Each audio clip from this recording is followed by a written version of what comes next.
Welcome back to Through the Bible in 365. This is March the 18th. Today's reading is Deuteronomy 21 through 23. We're about day 77 in our reading together through the Bible in a year in 365 days. So let's look at these chapters together. If anyone is found slain, lying in the field in the land which the Lord your God is giving you to possess, and it is not known who killed him, then your elders and your judges shall go out and measure the distance from the slain man to the surrounding cities. And it shall be that the elders of the city nearest to the slain man will take a heifer which has not been worked and which has not pulled with a yoke. The elders of that city shall bring the heifer down to a valley flowing with water, which is neither plowed nor sown, and they shall break the heifer's neck there in the valley. Then the priests, the sons of Levi, shall come near, for the Lord your God has chosen them to minister to him and to bless in the name of the Lord. By their word every controversy and every assault shall be settled. And all the elders of that city nearest to the slain man shall wash their hands over the heifer whose neck was broken in the valley. Then they shall answer and say, Our hands have not shed this blood, nor have our eyes seen it. Provide atonement, O Lord, for your people Israel, whom you have redeemed, and do not lay innocent blood to the charge of your people Israel. And atonement shall be provided on their behalf for the blood. So you shall put away the guilt of innocent blood from among you, when you do what is right in the sight of the Lord. When you go out to war against your enemies, and the Lord your God delivers them into your hand, and you take them captive, and you see among the captives a beautiful woman, and desire her, and would take her for your wife, then you shall bring her home to your house, and she shall shave her head and trim her nails. She shall put off the clothes of her captivity, remain in your house, and mourn her father and her mother a full month. After that you may go in to her and be her husband, and she shall be your wife. And it shall be, if you have no delight in her, then you shall set her free. But you certainly shall not sell her for money. You shall not treat her brutally, because you have humbled her. If a man has two wives, one loved and the other unloved, and they have borne him children, both the loved and the unloved, and if the firstborn son is of her who is unloved, then it shall be, on the day he bequeaths his possessions to his sons, that he must not bestow firstborn status on the son of the loved wife in the presence to the son of the unloved, the true firstborn. But he shall acknowledge the son of the unloved wife as the firstborn by giving him a double portion of all that he has, for he is the beginning of his strength. The right of the firstborn is his. If a man has a stubborn and rebellious son who will not obey the voice of his father or the voice of his mother, and who, when they have chastened him, will not heed them, then his father and his mother shall take hold of him and bring him out to the elders of the city, to the gate of the city. And they shall say to the elders of his city, This son of ours is stubborn and rebellious. He will not obey our voice. He is a glutton and a drunkard. Then all the men of the city shall stone him to death with stones. So you shall put away the evil from among you, and all Israel shall hear and fear. If a man committed a sin deserving of death, and he is put to death, and you hang him on a tree, his body shall not remain overnight on the tree, but you shall surely bury him that day, so that you do not defile the land which the Lord your God is giving you as an inheritance. For he who is hanged is accursed of God. You shall not see your brother's ox or his sheep going astray, and hide yourself from them.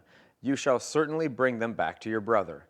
And if your brother is not near you, or if you do not know him, then you shall bring it to your own house, and it shall remain with you until your brother seeks it. Then you shall restore it to him. You shall do the same with his donkey, and so shall you do with his garment. With anything lost of your brother's, which he has lost and you have found, you shall do likewise. You must not hide yourself.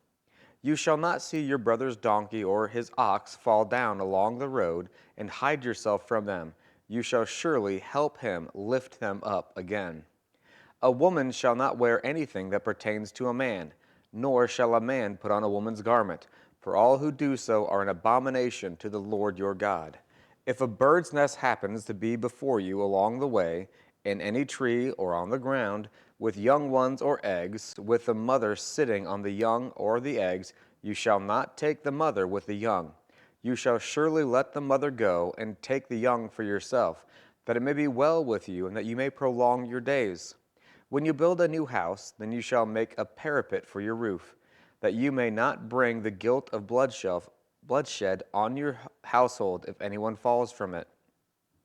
You shall not sow your vineyard with different kinds of seeds, lest the yield of the seed which you have sown and the fruit of your vineyard be defiled. You shall not plow with an ox and a donkey together. You shall not wear a garment of different sorts, such as wool and linen mixed together. You shall make tassels on the four corners of the clothing with which you cover yourself. If any man takes a wife and goes into her and detests her and charges her with shameful conduct and brings a bad name on her and says, I took this woman, and when I came to her I found she was not a virgin, then the father and mother of the young woman shall take and bring out the evidence of the young woman's virginity to the elders at the city gate. And the young woman's father shall say to the elders, I gave my daughter to this man as wife, and he detests her. Now he has charged her with shameful conduct, saying, I found your daughter was not a virgin. And yet these are the evidences of my daughter's virginity.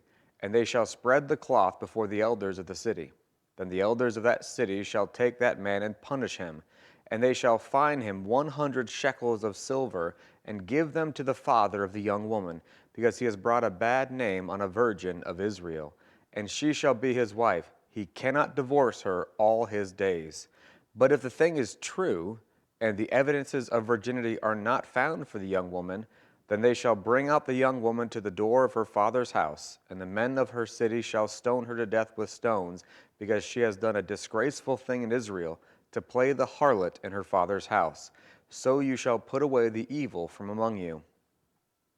If a man is found lying with a woman married to a husband, then both of them shall die, the man that lay with the woman and the woman.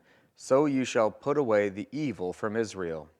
If a young woman who is a virgin is betrothed to a husband, and a man finds her in the city and lies with her, then you shall bring them both out to the gate of that city, and you shall stone them to death with stones, the young woman because she did not cry out in the city, and the man because he humbled his neighbor's wife. So you shall put away the evil from among you. But if a man finds a betrothed young woman in the countryside, and the man forces her and lies with her, then only the man who lay with her shall die. But you shall do nothing to the young woman. There is in the young woman no sin deserving of death. For just as when a man arises against his neighbor and kills him, even so it is in this matter. For he found her in the countryside, and the betrothed young woman cried out, but there is no one to save her. If a man finds a young woman who is a virgin, who is not betrothed, and seizes her and lies with her, and they are found out, then the man who lay with her shall give to the young woman's father 50 shekels of silver, and she shall be his wife, because he has humbled her. He shall not be permitted to divorce her all his days. A man shall not take his father's wife, nor uncover his father's bed. Chapter 23. He who is emasculated by crushing or mutilation shall not enter the assembly of the Lord. One of legitimate birth shall not enter the assembly, one of illegitimate birth shall not enter the assembly of the Lord. Even to the 10th generation, none of his descendants shall enter the assembly of the Lord. An Ammonite or a Moabite shall not enter the assembly of the Lord, even to the 10th generation. None of his descendants shall enter the assembly of the Lord forever, because they did not meet you with bread and water on the road when you came out of Egypt, and because they hired against you Balaam the son of Beor from Pethor of Mesopotamia to curse you. Nevertheless, the Lord your God would not listen to Balaam, but the Lord your God turned the curse into a blessing for you, because the Lord your God loves you. You shall not seek their peace nor their prosperity all your days forever. You shall not abhor an Edomite, for he is your brother. You shall not abhor an Egyptian, because you are an alien in his land. The children of the 3rd generation born to them may enter the assembly of the Lord. When the army goes out against your enemies, then keep yourself from every wicked thing. If there is any man among you who becomes unclean by some occurrence in the night, then he shall go outside the camp. He shall not come inside the camp, but it shall be when evening comes that he shall wash with water, and when the sun sets he may come into the camp. Also, you shall have a place outside the camp where you may go out, and you shall have an implement among your equipment. And when you sit down outside, you shall dig with it and turn and cover your refuse. For the Lord your God walks in the midst of your camp to deliver you and give your enemies over to you. Therefore your camp shall be holy, that he may see no unclean thing among you and turn away from you. You shall not give back to his master the slave who has escaped from his master to you. He may dwell with you in your midst, in the place which he chooses within one of your gates, where it seems best to him. You shall not oppress him. There shall be no ritual harlot of the daughters of Israel, or a perverted one of the sons of Israel. You shall not bring the wages of a harlot or the price of a dog to the house of the Lord your God for any vowed offering, for both of these are an abomination to the Lord your God. You shall not charge interest to your brother, interest on money or food or anything that is lent out at interest. To a foreigner you may charge interest, but to your brother you shall not charge interest, that the Lord your God may bless you in all to which you set your hand in the land which you are going to possess. When you make a vow to the Lord your God, you shall not delay to pay it, for the Lord your God will surely require it of you, and it would be sin to you. But if you abstain from vowing, it shall not be sin to you. That which has gone from your lips you shall keep and perform, for you voluntarily vowed to the Lord your God what you have promised with your mouth. When you come into your neighbor's vineyard, you may eat your fill of grapes at your pleasure, but you shall not put any in your container. When you come into your neighbor's standing grain, you may pluck the heads with your hand, but you shall not use a sickle on your neighbor's grain.